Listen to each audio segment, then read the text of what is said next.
말씀이 생명이죠. 생명의 근원. 말씀이 생명의 근원입니다. 말씀이 우리의 영을 소생케 하시고, 말씀이 나를 살게 만들고, 말씀이 우리를 승리하게 만들고, 그리고 말씀으로 인해서 2026년도도 반드시 승리할 줄로 믿습니다. 말씀으로 승리해야죠. 세상 사람들이 바라보는, 세상 사람들이 생각하는 그런 것을 우리가 승리하는 것이 아니라, 나를 승리하게 만들고 우리의 삶을 아름답게 만드는 것은 오직 말씀인 줄로 믿습니다. 그 말씀이 곧 육신이 되어 오신 예수 그리스도를 말씀하시겠죠. 그래서 말씀이 우리 생명의 근원이고 우리 생명의 셈인 줄로 믿습니다. 메마른 땅에 담비를 내려주시고, 메마른 땅에 비도 오지 않고 물도 없는 험난한 그런 땅에 사람들 살리게 만들고 먹을 죽이게 만들고 모든 나무들 소생케 하는 샘물. 돈이 없으면 뭐 근데 살 수 있겠습니다만 사람이 물이 없으면 살 수가 없잖아요. 그죠? 그래서 메마른 땅에 그 생명샘이 우리를 살리게 하는데, 그 생명의 샘은 바로 예수 그리스도 말씀. 오늘 본문 말씀 이사야서 43장 18절과 19절 말씀, 여러분들이 잘 아시는 그런 말씀입니다. 너희는 이전 일을 기억하지 말라. 옛날 일을 생각지도 말라. 이거 이제 바벨론 포로 생활했대요. 바벨론 이스라엘이 70년 동안 바벨론 포로 생활하고 있잖아요. 그 포로 생활하고 있는 그 사람들에게 떨어진 하나님의 말씀입니다. 그 철음 같은 바벨론이 결국은 멸망을 당하지 않아요. 싸워보지도 못하고 고레스 왕에 의해서 바벨론이 멸망을 당하고, 그 다음 해에 바벨론 포로들이 고국으로 돌아갑니다. 그때 그 바벨론 사람, 이스라엘, 그러니까 그 잡혀온 사람들이죠. 잡혀온 사람들이, 그런 사람들에게 떨어진 하나님의 말씀. 이전 일을 기억하지 말라. 옛날 일을 생각하지도 말라. 우리 이전 일을 기억하지도 말고 생각하지도 맙시다. 참 옛날 과거 모든 사람들이 다 다르겠습니다만 살아오는 방법도 다를 것이고 살아오는 문화도 다를 것이고 태어나는 것도 다르고, 태어나서 보니까 부모도 다 다르고, 이게 다 다르잖아요. 또 이렇게 성장하면서 여러 가지 일들이 많이 있죠. 우리 인생사가 그렇지 않습니까? 근데 이렇게 보면 웃는 날보다는 우는 날이 더 많았잖아요. 여러분 어떻게 생각하세요? 여러분 인생 어떻게 생각하십니까? 예를 들어서 70년 살았다 그러면 70년 동안 사는 동안에 웃는 날이 많았을까요? 우는 날이 많았을까요? 뭐 다른 사람들은 어떨지 모르겠습니다만 저는 웃는 날보다도 우는 날이 더 많았던 것 같아요. 뭐 신앙이 좀 떠나서 개인적으로 보면 그런 날 같아요. 그런데 그런 삶을 살아가고 있는 나에게, 또 그런 삶을 살아가고 있는 우리 모두에게 지난 과거에 어떤 삶을 살았든지 간에 이 바벨론 포로 민족들은 엄청 고된 민족이었잖아요. 전쟁 포로로 잡혀가기도 하고 아주 힘든 일이었거든요. 그런 힘든 일을 기억하지도 말고 생각하지도 말라고 하는 것입니다. 우리의 과거 작년 일들, 잘못된 것들 기억하지도 말고 생각하지도 맙시다. 기억하지도 말고 생각하지도 말고 아예 그냥 다 잘라내버려요. 상수리 나무가 뱀을 당하는데 그 굴뚝에서 새로운 생명이 나는 것처럼, 그죠? 우리의 지난 과거들이 다 잘림을 당해도 그 굴뚝에서 새로운 생명이 나타날 줄로 믿습니다. 우리 하나님께서는 저와 여러분들이 올 한 해 동안에 새로운 마음과 새로운 결정과 새로운 일들을 하기를 원하고 계신 줄로 믿습니다. 그렇지 않습니까? 하나님께서 작년과 똑같이 얽매이고 환경에 얽매이고 예를 들어서 어떤 물질에 얽매이고 또 어떤 질병에 얽매이고 그죠? 그 병에 얽매이고 그런 것보다는 우리 하나님께서 26년 살아가고 있는 이제 우리는 이제 1월달 중신이 돼야 가고 있습니다만은 우리들에게 원하시는 것은 그런 일에 과거에 얽매이지 말고 이제 올해는 새로운 피조물로서 그죠? 새로운 일을 하기를 원하고 계신다. 여기다 우리 방점을 찍어야 될 줄로 믿습니다. 하나님은 26년도 우리가 새로운 일을 하기를 원하고 계세요. 새로운 일을. 새로운 피조물이 된다고 합니다.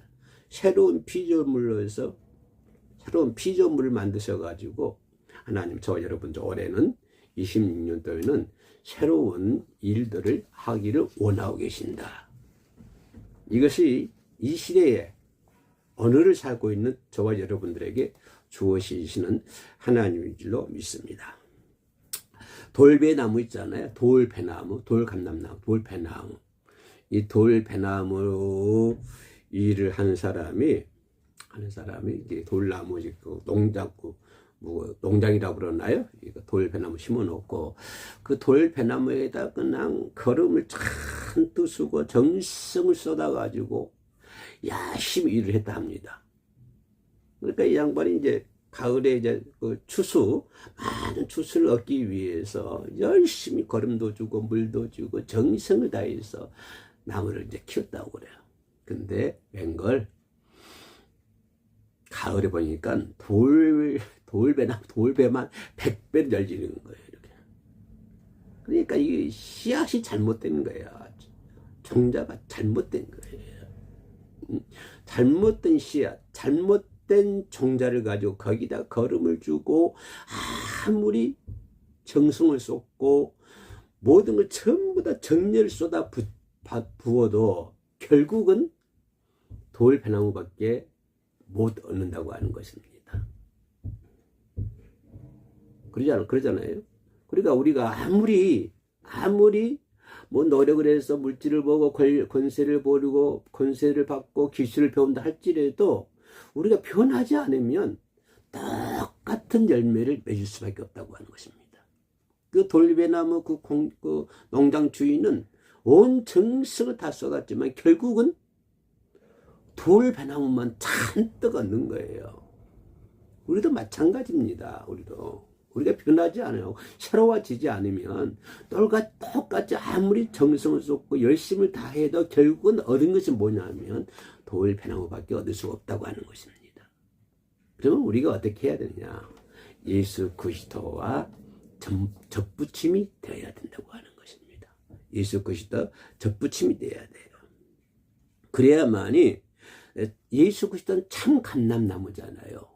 돌감람나무가 참 감람나무에 접붙임을 해가지고 거기서 열심을 다하고 거름을 주고 정성을 쏟아야만이 그래야 그 가을에 돌배나무를 얻는 것이 아니라 참 배나무를 얻을 수가 있는 거예요.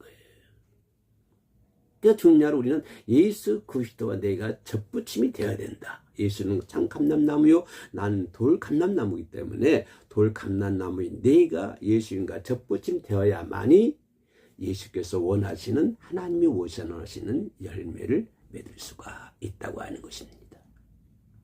예수님과 내가 접붙임 당하지 않고 아무리 많은 것을 노력하고 열정적으로 했다 할지라도 결국은 쓰지도 못하고 먹지도 못하는 그런 돌배나무밖에 될 수가 없다고 하는 것입니다. 그래서 올해는 저와 여러분들이 예수 그리스도와 접붙임돼서 하나가 되는 게 뭡니까? 말씀이잖아요. 지금 서론에서 말씀에 대해서 깊이 얘기했는데요. 말씀이잖아요. 그래서 우리가 하나가 돼서 열매를 맺을 때 그런 아름다운 열매를 맺을 수가 있는데요. 바로 하나님이 원하시는 것은 그거라고 하는 것입니다. 새 피조물이 돼서 이제는 돌감람나무가 아니라 예수 그리스도와 접붙임 돼서 참 감람나무, 이제 새 피조물입니다. 이 돌감람나무는 옛 것이에요. 새로운 피조물이 돼서 하나님이 원하시는 새로운 열매를 많이 맺을 수 있는 저 여러분들이 되어야 될 줄로 믿습니다. 여기서 오늘 본문 말씀에서 이사야서 43장 18절과 19절에서 자 18절 너희는 이전 일을 기억하지 말며 옛날 일을 생각지도 말라라고 말씀했습니다. 여기서 옛날 일은 뭘까요? 바벨론, 예루살렘이 무너지는 그런 패배, 처절하게 예루살렘이 무너짐을 당하잖아요. 처절하게 무너짐을 당하고 그래서 포로로 잡혀가고 정말 부끄러운 삶을 사는 것입니다. 억압적인 그런 삶을 사는 것이죠. 우리나라도 일제 일본 사람들의 앞잡이가 돼서 36년 살았습니다만은 바로 이 이스라엘이 바벨론에 의해서 비참한 삶을 살지 않았습니까? 교회가 다 성전이 다 무너지고 포로로 잡혀가고 부끄러운 삶을 그런 살았습니다. 그러나 그것은 이제 하나님 말씀은 그것은 과거가 되었다. 너희들의 부끄러운 삶은 과거고 너희들의 비참한 삶은 과거에 있다. 옛날 일이었다 이 말이에요. 이거는 기억도 하지 말라고 하는 것입니다. 그것들은 너희들이 비참하게 살았던 이스라엘 민족이 비참하게 살았던 그런 모든 것들은 이제 과거이 되었다. 그것은 이제는 기억하지도 말고 새 일을 행하시겠다. 하나님 그 말씀이 주고 있는 거예요. 그냥 과거를 다 잊어버려라. 과거 다 잊어버리고 기존 일을 기억지도 하지 말라. 옛날 일을 생각하지도 말라. 기억하지도 말고 생각하지도 말라. 이제는 너희들로 하여금 새로운 일을 할 것이다. 그래 19절에서 뭐라고 그래요? 보라 내가 새 일을 해라 하니. 이거 누구예요? 내가 누가 한다고 해요? 하나님이 하신다고 하는 것입니다. 옛날 일을 기억하지도 말고 생각하지도 말라. 보라 내가 새 일을 행한다. 내가 한다고 하나님이 한다고 하는 것입니다. 새 일을 행한다고 하는 것입니다. 그러면 이런 상황에서 바빌론을 포로 잡혀가고 억압된 생활을 하고 성전이 무너지고 부끄러운 삶을 살고 있습니다. 그러면 여기서 새 일이라 한 것이 뭘까요? 하나님이 보라 새 일을 행한다고 했는데 여기서 새 일이라고 하는 것은 이스라엘 민족이 해방이 된다고 하는 것입니다. 그거 지금 얘기해 주고 있는 거예요. 지금은 부끄러운 삶을 살고 포로로 잡혀가고 그런 삶을 살고 있지만 이제 내가 너희 민족을 해방을 시켜주고 너희들이 이제 민족이 고국으로 돌아가서 이제는 민족 국가를 다시 건설하게 될 것이다. 이걸 얘기하고 있는 거. 이것이 새 일이에요. 포로로 잡혀갔던 그 사람들에게 그 일을 누가 하겠다? 내가 하겠다. 하나님 말씀하시는 거예요. 내가 하겠다. 그래서 뭐라고 그래요? 항무지에 길을 내고 사막에 강을 내는 것처럼 항무지에 도저히 인간이 살 수 없는 나무도 살 수 없고 그 어떤 것도 살 수 없는 그런 황무지에 뭐라고 그래요? 항무지에 길을 내겠다라고 하는 것입니다. 그리고 뭐라고 그래요? 사막에 강을 내겠다. 사막에 물이 있습니까? 물이 있으면 사막이 아니죠. 그죠? 사막은 물이 없어서 나무도 성장할 수도 없고 아무것도 성장할 수 없습니다. 근데 그 사막에다가 하나님은 강을 내겠다고 하는 것은 뭐예요? 불가능을 가능케 한다고 하는 것입니다. 그래서 오늘 19절에서 뭐라고 그래요? 내가 하겠다. 내가라고 하는 그 주체는 뭐예요? 나는 모든 것을 할 수 있는 뭘까요? 나는 세상 모든 만물을 창조하신 하나님이시잖아요. 그 하나님께서 하시겠다.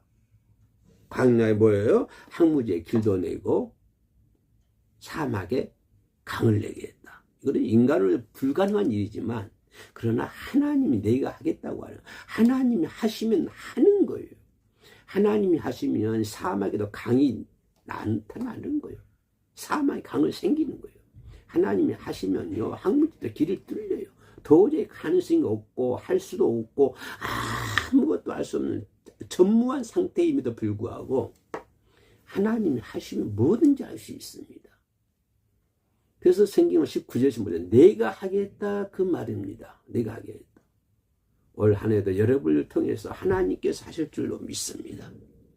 올 한 해도 하나님이 나를 통해서 하나님이 일을 하실 줄로 믿습니다. 내가 하면요 사망의 강을 낼 수가 있습니까? 내가 하면 뭡니까? 그 황무지의 길을 낼 수가 있어요. 도저히 불가능해요. 할 수 없어요. 나는 할 수 없어요. 황무지에 길 낼 수도 없고 사망의 강도 낼 수가 없어요. 만들 수도 없어요. 전무한 상태예요. 나는 아무것도 할 수 없지만 누가 하니까? 하나님이 하시니까 하나님이 저와 여러분들 통해서 황야의 길도 내고 사막의 강도 만들 줄로 믿습니다. 그래서 2026년도 올 한 해는 나는 아무것도 할 수 없지만 내 사막은 내 환경은 황야와 같고 내 환경은 사막과 같지만 그러나 하나님이 나를 통해서 그 사막에다 강을 만들어 주시고 그 황야에다가 길을 만들어 주실 줄로 믿습니다. 그래서 보라 내가 새 일을 행하리니 그런 새로운 역사가 2026년도 한 해 동안에 반드시 이루어질 줄로 믿습니다. 우리는 이것을 가리켜서 기적이라고 얘기합니다. 기적이에요? 황야에 길 낼 수 있는 것도 기적입니다.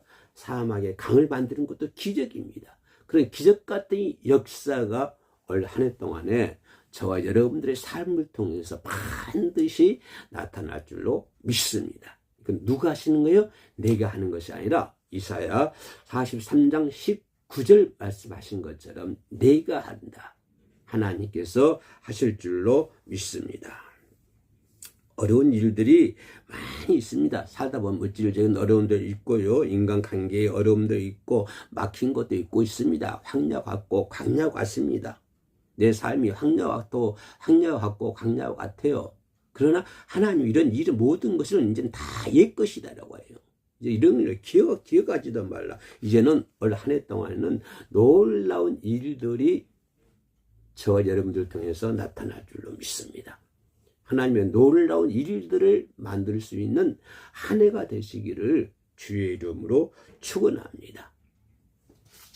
하나님의 놀라운 일들을 이뤄낼 수 있는 그런 일들이 반드시 일어날 줄로 믿습니다. 물론 쉽지는 않습니다. 그러나 우리 신앙생활은 신앙인들은 뭘 생각하십니까? 절망스러운 그 상황 뒤에 있는 저 절망스러운 상황 너머에 있는 하나님을 바라보는 자들입니다. 우리 신앙에는 그러잖아요. 지금은 환경이 어렵습니다. 지금은 황야 같고 사막과 같습니다. 그러나 저 황야 너머에 저 사막 너머에 누가 계십니까? 하나님이 계십니다. 이 하나님을 바라보고 나가는 것이 우리 신앙인들의 모습이잖아요. 우리 신앙인들이 바로 내 앞에 있는 황야를 바라봅니까? 바로 내 앞에 있는 광야를 바라봅니까? 그걸 바라보고 생활합니까? 그렇지는 않잖아요. 비록 절망스러운 황야고 절망스러운 광야이지만 그 광야 너머에 있는 하나님을 바라보고 사는 것이 우리 신앙인들의 모습이잖아요. 그래서 우리 안에는 그런 역사들이 이루어질 줄로 믿습니다. 새 일을 이루신 하나님을 바라보는 자들이잖아요. 새 일을 이루시는 해산의 고통 너머에 생명의 탄생이 있는 것처럼, 그죠? 물론 이사야 시대나 에스겔 시대보다는 지금이 훨씬 낫습니다. 이사야 시대, 에스겔 시대에는 지금보다 삶이요 말로 표현할 수가 없잖아요. 말로 우리보다 더 절망적이었습니다. 이사야 시대나 에스겔 시대는 이스라엘은 연약해 있고 바벨론은 강대해 있습니다. 그러나 하나님께서 바사왕 고레스를 일으키자 바벨론은요 싸움도 못 해보고 패배를 당한 거예요. 싸움도 제대로 못 해보고 바벨론은 그 철응성 같은 바벨론이요 싸움도 못 해보고 패배를 당하게 되는 것이에요. 바사의 결국은 바벨론이 항복하고 말잖아요. 바로 이듬해 하나님의 약속대로 이스라엘은 포로에서 해방이 됐습니다. 그래서 그들은 입이 귓가에 걸렸다. 성경이 그렇게 얘기하고 있어요. 웃으면서 찬양하면서 한호하면서 고국으로 돌아가지 않습니까? 왜냐하면 도저히 자기 민족이 바벨론에서 해방될 수 없는 그런 상황인데, 도저히 할 수 없는 상황인데 하나님께서 해방시켜 주셨잖아요. 그래서 그들은 하나님을 찬양했습니다. 입이 귓가에 걸렸습니다. 우리나라도 안 그렇습니까? 우리나라의 36년사가, 일제 36년사가 우리나라가 군대에서 그들과 싸워서 이겼습니까? 우리가 뭐 군대가 강인해서 일본과 싸워서 이겼습니까? 그때 일본은 세계 제패를 위해서 제2차 세계대전 일으킨 사람이에요. 민족이에요. 그 강력한 일본이잖아요. 그 강력한 일본에서 우리 민족은 뭐 정말 아무것도 할 수 없는 상황이었습니다. 그 청성 같은 일본 제국이었어요. 우리나라 해방됐을 때 우리가 전쟁을 잘해서 이겼습니까? 물자가 풍부해서 이겼습니까? 우리는 아무것도 할 수 없는 정말 사막과 같은 광야와 같은 그런 민족이었습니다. 그러나 하나님께서 해방시켜 주셨잖아요. 우리나라를 36년 만에 해방시켜 주셔가지고 지금 이렇게 잘 살고 있잖아요. 세계 강대국이 됐잖아요. 뭐 군사력 세계 5위, 경제력 세계 10위 안에 들고 있잖아요. 그러면 그 해방시켜 준 것이 누구예요? 하나님이시라고 하는 것입니다. 하나님이 강야와 같은 우리나라를, 사막과 같은 우리나라를 해방시켜 주시는 거예요. 우리 민족이 잘했어 일본과 싸워가지고 해방시켜 준 것이 아니라 바로 바벨론을 하나님께서 그죠? 고레스를 바사왕 고레스죠. 고레스를 통해서 바벨론을 무력해버리고 그 이듬해 바벨론에 살고 있는 이스라엘 민족들을 고국으로 보내잖아요. 누가 한 거예요? 하나님이 하시는 거예요. 그들은 돌아가서 성전을 수축하고 건축하고 그러잖아요. 우리나라 36년사 누가 해방시켜 주셨어요? 하나님이 해주셨어요. 우리 민족이 한 것 아닙니다. 하나님이 해주셨어요. 그런 것처럼 우리 인생이 비록 올 한 해가 사막과 같고 광야와 같다 할지라도 그 사막 뒤에 그 광야 너머에 있는 하나님을 바라보고 살아가는 것이 우리 신앙인들의 생활입니다. 그래서 하나님께서 저와 여러분들을 통해서 새로운 일을 하기를 원하고 계십니다. 바로 새 일을 행하리. 누가 합니까? 하나님 시켜주는 거예요. 내가 새 일을 합니까? 아니에요. 하나님이 나로 하여금 새로운 일을 하여금 만들어 주시는 거예요. 그래서 2026년도는 비록 우리의 삶에 광야 같고 사막 같다 할지라도 하나님을 통해서 하나님께서 새로운 일들을 만들어 주실 줄로 믿습니다. 그러한 주역이 되시기를 주의 이름으로 축원합니다. 기도하시겠습니다. 오늘 오신 아버지 하나님 감사합니다. 나약하고 연약한 종이지만 하나님께서 함께 하셔서 올해는 하나님이 원하시는 열매를 많이 맺어 나갈 수 있도록 도와주시옵소서. 주님만 의지하오며 예수님의 이름으로 기도합니다. 아멘.